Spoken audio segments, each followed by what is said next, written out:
Hi there, today I'm talking about powerlifting and weightlifting belts. What to look out for, when to use one, and what options are available to you, okay? Before we get into the belt side of things, what I tell everyone before they get a belt is to make sure you can engage your natural weightlifting belt.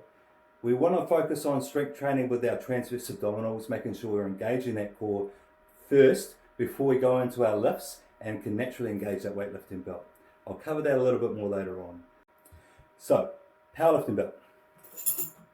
A powerlifting belt is thick at the front and at the rear. Now the reason for that is we want to be able to brace our core into the front and also into the side of the belt and provide that structure in our core. So we put this on, we should have it relatively tight, not too tight that you're feeling like you're going to throw up or you can't breathe, but pretty tight.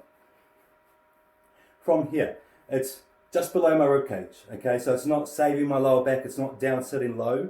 If you're relying on a belt to save your lower back, you're doing something wrong, okay? Look at your form, look at your activation exercises, and look at your technique with everything before going to a belt and saying that's going to save my back, okay?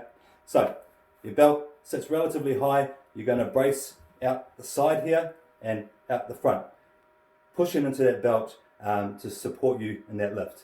As you can see, nice and thick at the rear, nice and thick at the front. That's your powerlifting belt. Generally speaking, around 10 to 30 mil thick, depending on the type of belt you look to purchase. Most federations are regulated to 10 to 30 mil, so if you stick to that and you go into a lifting event, you're pretty safe. Okay? So, weightlifting belt number 2 is your classic bodybuilding or weight training belt. Okay, these are a little bit different. As you can see, they're a little bit narrower at the front, thicker at the back, and they also have this cushioning in the middle. This one here is what you would call double prong, as opposed to that single prong powerlifting belt that I had. Now again, with these belts, they're not there to save your lower back. If you're relying on a belt to save your lower back, there's something going wrong elsewhere in your lifts. Probably your form, activations, and your mobility. Look at those things first before you rely on a belt. Weightlifting belt is beneficial for weightlifting training. If you're going into strength training, stick to your powerlifting belts.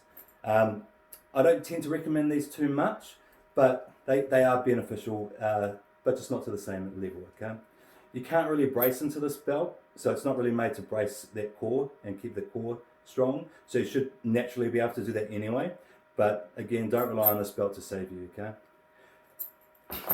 So that's kind of it for today. It's pretty brief and simple at this point in time. If you've got more questions, please fire them through to me, but otherwise, train hard and make sure you make those gains.